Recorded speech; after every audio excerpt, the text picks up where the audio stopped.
pitch is irresistible, but the data centers in space. Free solar power 24 hours a day, no clouds and no night, cooling straight into the vacuum. No zoning boards, no angry neighbors, no power grid screaming for mercy. For years, that was a science fiction daydream. And then this year, the people making the pitch stopped being novelists and started being the biggest names in computing. In January. By June, they had shown the first piece of hardware, the AI-1, a 70-meter orbital supercomputer that cools, in their words, directly into the vacuum of space. NVIDIA announced a space computing platform built on its Vera Rubin silicon. Google published research on running TPU clusters in orbit. Anthropic signed on as a collaborator. When that many serious companies move in the same direction at once. I have spent the week reading the filings and the physics, and I have reached a verdict. So let me say it up front, and then I will show you the work. Orbital data centers are a real research direction wearing a marketing costume 3 sizes too big. The science is not fake. The timeline is, and the single phrase doing the most damage to public understanding is cooling into the vacuum of space because it is almost exactly backwards. Let us start there. On Earth, when your processor gets hot, you have 3 ways to move that heat: conduction, convection, and radiation. Convection is the workhorse. Air or water flows across a hot surface, carries the heat away, and you dump it into a cooling tower or a river. That is most of what a data center's plumbing is actually doing. It is moving fluid past hot metal over and over forever. Now go to orbit. There is no air. Conduction is gone the moment heat reaches the outer skin of your satellite because there is nothing on the other side to conduct into. You are left with exactly one mechanism: radiation. Your spacecraft can only cool by glowing, by emitting infrared light into the black, and radiation is slow. The heat you can shed scales with the area of your radiators and the 4th power of their temperature. To dump the waste heat from a serious computing load, you need enormous radiator panels, kept hot enough to radiate efficiently, pointed away from the sun, away from the Earth's own infrared glow, and never shadowing each other. Cooling into the vacuum makes it sound like space is a giant refrigerator. It is not. Vacuum is the best insulator we know of. Space is a thermos, and they want to run a furnace inside it. Thermal management is the central design constraint of the entire spacecraft, and it is the reason the numbers they are proud of are actually the numbers that should worry you. Take the AI-1 headline spec, a 70-meter wingspan and 150 kilowatts of peak AI compute. 70 meters is enormous. That is most of a football field unfolding in orbit. And what does all that structure buy you? 150 kilowatts. Sit with that number. 150 kilowatts is the power budget of a few server racks, 1 row. On the ground, a single modern AI data center hall pulls tens of megawatts, hundreds of times more, and the new campuses being announced are measured in gigawatts. So this 70-meter marvel, this triumph of orbital engineering, delivers roughly what you would find humming in one corner of an ordinary building you would drive past without noticing. The size is not a flex, it is the tax. Most of that wingspan is solar collection and the radiators needed to survive the heat, not compute. So why does the number stay so small? Because of everything else space does to a computer. Start with the silicon itself. The chips that make AI cheap on the ground, dense bleeding-edge process nodes packed with billions of transistors, are exactly the chips that radiation hates most. A single high-energy particle can flip a bit, corrupt a calculation, or latch up a circuit and destroy it outright. The standard answer is radiation-hardened hardware, but rad-hard chips run years behind the commercial cutting edge and cost a fortune. The alternative is to fly commercial parts and accept failures, which means heavy redundancy, constant error correction, and a shrinking pool of working nodes. Either way you pay in performance, in money, or in lifespan. Then there is maintenance, which on the ground is a technician with a cart swapping a dead drive in 10 minutes.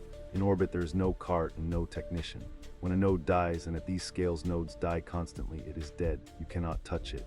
The entire satellite is a sealed box you fired into the sky, and its useful life is bounded by how many failures it can absorb before it becomes scrap. That is not a data center. A data center's whole economic premise is that you keep upgrading the hardware inside the same building for 20 years. You cannot upgrade a satellite. You orbit it and burn it up and you launch its replacement. And to put it up there in the first place, you pay the launch tax. Even with reusable rockets driving costs down to historic lows, getting mass to orbit still costs hundreds to thousands of dollars per kilogram. The radiators are mass. You are paying a premium to launch the very components that exist only because you went to space, to solve problems that do not exist on the ground, and think about what that does to the accounting. A data center on the ground is a depreciating asset you milk for 15 or 20 years, refreshing the servers inside while the building, the power, and the cooling stay put. An orbital data center depreciates on the calendar of low Earth orbit itself. Atmospheric drag is always tugging it down, the radiation is always degrading the electronics, and there is no refresh, only replacement. You are not buying a building. You are buying a subscription to a machine that is actively trying to fall out of the sky, and the moment it stops being worth relaunching, the entire constellation is a recurring bill with no equity at the end. There is one more problem the renders never show you, and it is latency. Light is fast, but it is not instant, and a low-orbit satellite is not sitting still over your house. It is screaming across the sky at 8 kilometers a second, which means your connection has to hop from satellite to satellite or bounce back down to a ground station and across the internet. For anything interactive, for serving you a chatbot reply or a search result, those extra hundreds of milliseconds are a deal breaker. Now the Steelman, because there is a real one and I will not pretend otherwise. Solar power in orbit genuinely is better. No night, no clouds, no atmosphere dimming the panels, so a given array produces far more consistently than the same array on a roof. Earth's power grid genuinely is strained, and data centers genuinely are becoming the thing communities organize against. Certain workloads, training runs that do not need to talk to users, or processing of data that was already collected in space, do not care about a few hundred milliseconds of latency. For that narrow class of batch jobs, in a future where launch is dramatically cheaper and radiators are dramatically better, the math could close. That is the research direction, and it deserves funding. But notice how carefully those researchers phrase things and how loosely the marketing does. The papers talk about specific workloads, specific orbits, specific assumptions about future launch costs. The announcements talk about 1 million satellites and the end of the terrestrial grid. That distance between the lab and the launch deck is exactly where you should aim your skepticism, because it is the distance between what has been demonstrated and what is being sold. My quarrel is with the leap from interesting research to 1 million satellite data centers, filed with a straight face at the FCC.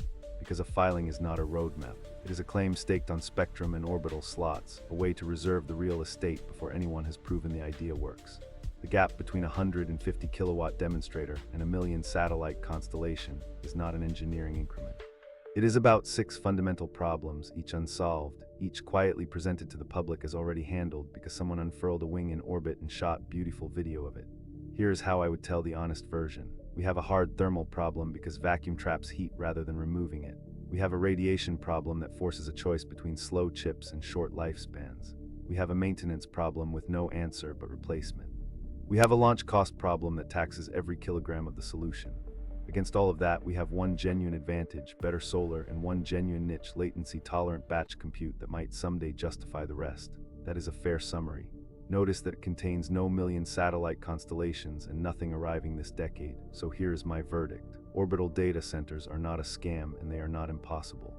The moment a company tells you their machine cools into the vacuum of space as if that is the easy part, you have found the exact spot where the engineering stopped and the storytelling began.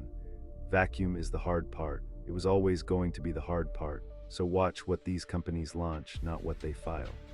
When someone flies a megawatt of real compute in orbit, keeps it alive and useful for a few years, and shows me a cost per useful calculation within shouting distance of a building in Virginia, I will change my mind in public on this channel gladly.